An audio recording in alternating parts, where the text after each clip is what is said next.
Today I'm going to be making the limited edition Betty Crocker Snowball Cookie Mix. I have never made snowball cookies in my life, so this should be very interesting. This was $1.99 at Target. All you need is a stick of softened butter and then whatever else you get in here. I'll show you.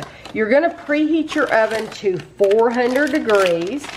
This is powdered sugar. And this is the cookie mix. Okay, so the powdered sugar I know we're gonna set aside. We're gonna set it over there. You're gonna take your cookie mix, and you can see it looks like there's some nuts in there. And then you take your softened butter, and then you stir it until it is well blended.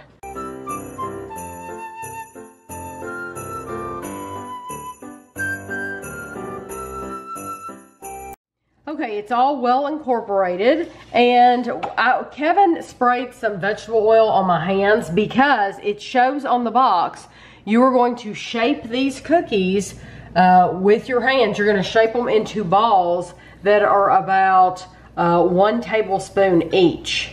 And you can see there are walnuts all through this, lots and lots of walnuts. So I have a cookie sheet with just a piece of the baking parchment, the cookie parchment paper on top.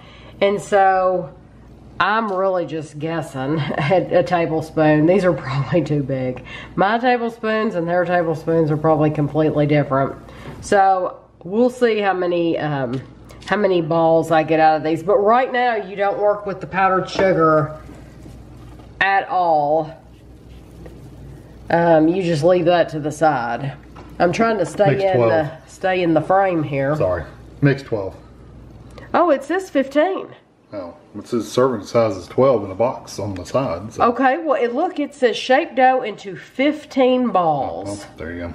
And it says it makes 12 servings. The serving size is 12 in a box, so who knows? Oh, well, that's odd, isn't it?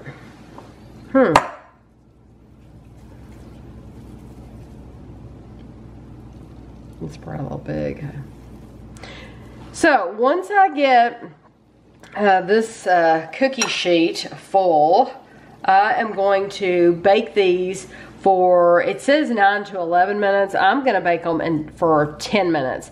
And it says until set, but not brown. So this is not like your typical cookies where you want to get them brown. This is, you just want them like set in place.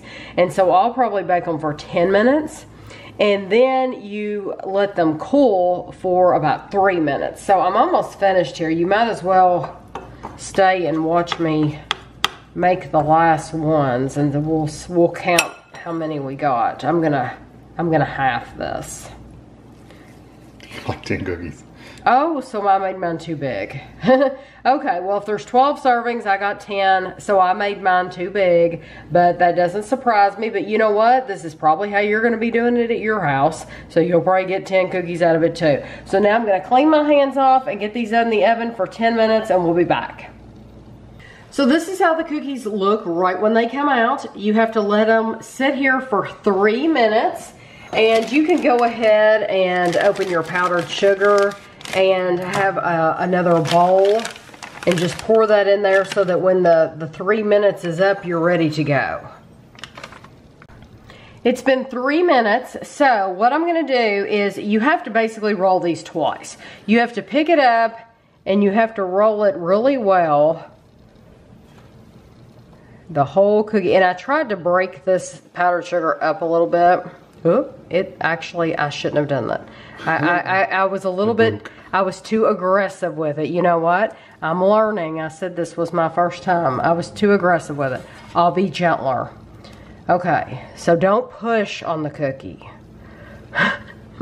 Don't push on it, just gently cover it. So what you do is, now see, that was fine because I wasn't aggressive.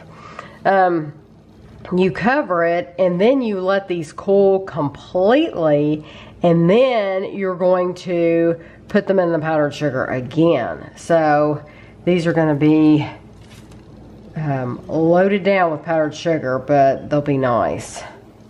So I'm gonna keep doing this, and you see I'm putting them right back on the baking sheet because I'm just gonna let them cool off there. But don't do what I did with that first one. Don't press down on them at all. Just be really gentle and like snow coming down on top of them, and then that's it.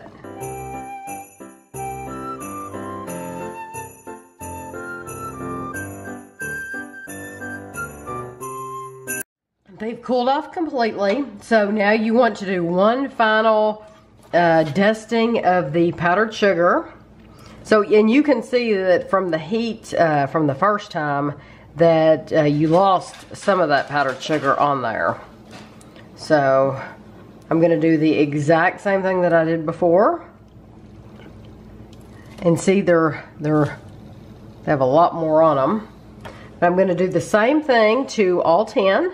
And then we'll be back to try one. I did not mention the calories of these like I normally do, but the calories are off anyway. For my batch, it didn't make any difference because I only made 10. You're supposed to get 12 cookies, and if I had really wanted to get 12 cookies, I could have taken some of them apart and reformed them. I didn't feel like doing that. But if you do get 12 cookies, as prepared, that means with the butter and the powdered sugar, it's supposed to be 170 calories. So my cookies might be 200 calories, but it doesn't matter. And I actually put the broken one, the one that I messed up, I actually put it on the plate for me to try so that all the other ones will be pretty. So here we go. Even that one doesn't batch, it's a little heavier. None of that's broken.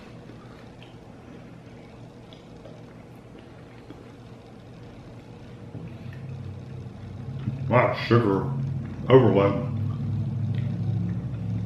I was expecting a crunchier cookie. Gosh, that is a delicious cookie. The flavor reminds me of a pecan sandy. You know those little round ones? Except it's not as hard. Right, and it's walnuts, of course.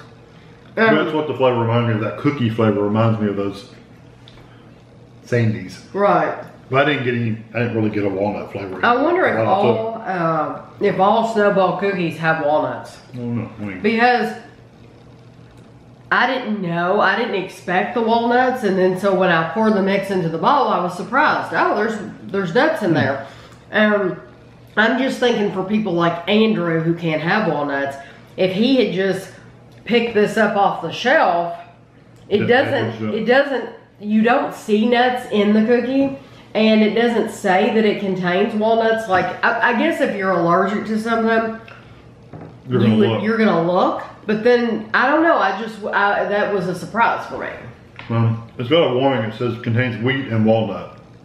Yeah, so I guess if you're allergic to things, then you're used to flipping it, just like I'm used to flipping over and seeing the calories on something, you're probably used to flipping over and seeing if there's something in there that you're not supposed to have. So you all have to tell me below if that's the way you do it. I'm just assuming, you know.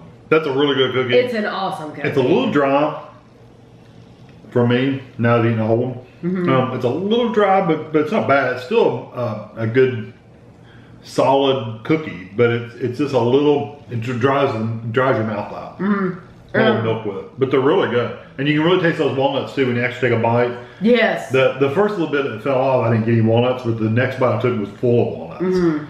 I think it's absolutely delicious. Really good. I would not say that these are a good party cookie though, because they make a mess. There's powdered sugar everywhere. On my fingers. There are crumbs all over this plate, and that's not just because this one was already broken. That is from Kevin's cookie that was crumbled. So I would say don't give these to your kids. Don't plan to do that unless they're at the table. And I wouldn't make them for a party, even though they're really pretty. And they're good. And they're incredibly crumbly and messy with that powdered sugar. So just know that. But they're delicious. They're really good. Absolutely delicious. So I hope you enjoyed the video, and thanks for watching.